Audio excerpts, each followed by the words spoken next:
নমস্কার বন্ধুরা, শর্মিলা সবিতে আপনাদের সকলকে স্বাগত।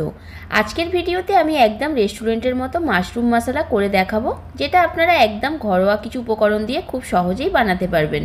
মাশরুম খেতে কিন্তু আমরা অনেকেই ভালোবাসি। অনেক সময় আমরা হোটেল বা রেস্টুরেন্টে গেলে মাশরুম অর্ডারও করে থাকি। যাই হোক, আজকের এই মাশরুম মশলা ভিডিওটি প্রথম থেকে শেষ পর্যন্ত দেখার অনুরোধ রইল সকলের কাছে। চলুন তাহলে আজকের এই রেস্টুরেন্ট স্টাইলে মাশরুম মশলা ভিডিওটি শুরু করা যাক। সবার প্রথমে দেখুন, জলের মধ্যে আমি মাশরুমগুলোকে এইভাবে দিয়ে দিচ্ছি। মাশরুমের গায়ে কিন্তু প্রচুর নোংরা লেগে আছে, তাই এটাকে দু হাত দিয়ে ভালো করে প্রেস করে করে সমস্ত নোংরাগুলোকে ধুয়ে নিতে হবে।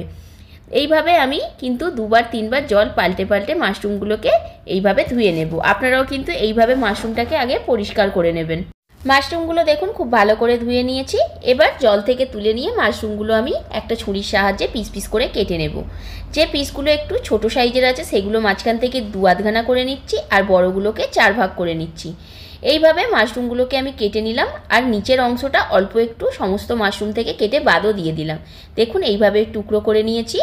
এবার কড়ার মধ্যে সাদা তেল গরম করে তাতে দিয়ে দিলাম একটা ছোট এলাচ, একটা লবঙ্গ, এক টুকরো দারচিনি, আর দিয়ে দিলাম হাফ চামচ সাদা জিরে আর একটা শুকনো লঙ্কা। সমস্ত কিছু দেওয়ার পর একটা মিডিয়াম সাইজের পেঁয়াজ কুচি দিয়ে পেঁয়াজটা একটু হালকা লাল করে আগে ভেজে নেব।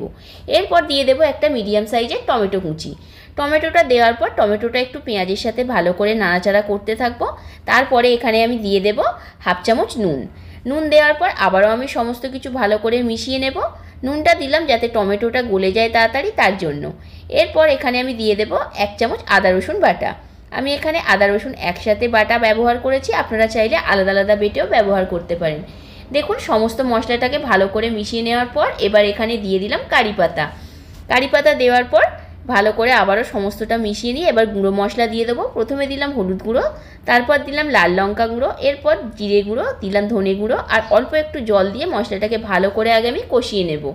দেখুন মশলা খুব ভালোভাবে কষিয়ে নিয়েছি। এবার এখানে আমি দিয়ে দেবো হাফ চামচ কাশ্মীরি লঙ্কা গুঁড়ো। কাশ্মীরি লঙ্কা গুঁড়ো দেওয়ার পর ভালো করে সমস্তটা আবার মিশিয়ে নিচ্ছি।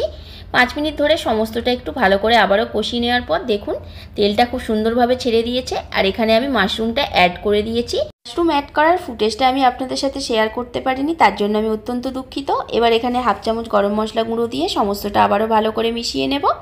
সমস্ত কিছু মিশিয়ে নেওয়ার পর এখানে আবার দিয়ে দিলাম আমি কাসৌরি মেথি।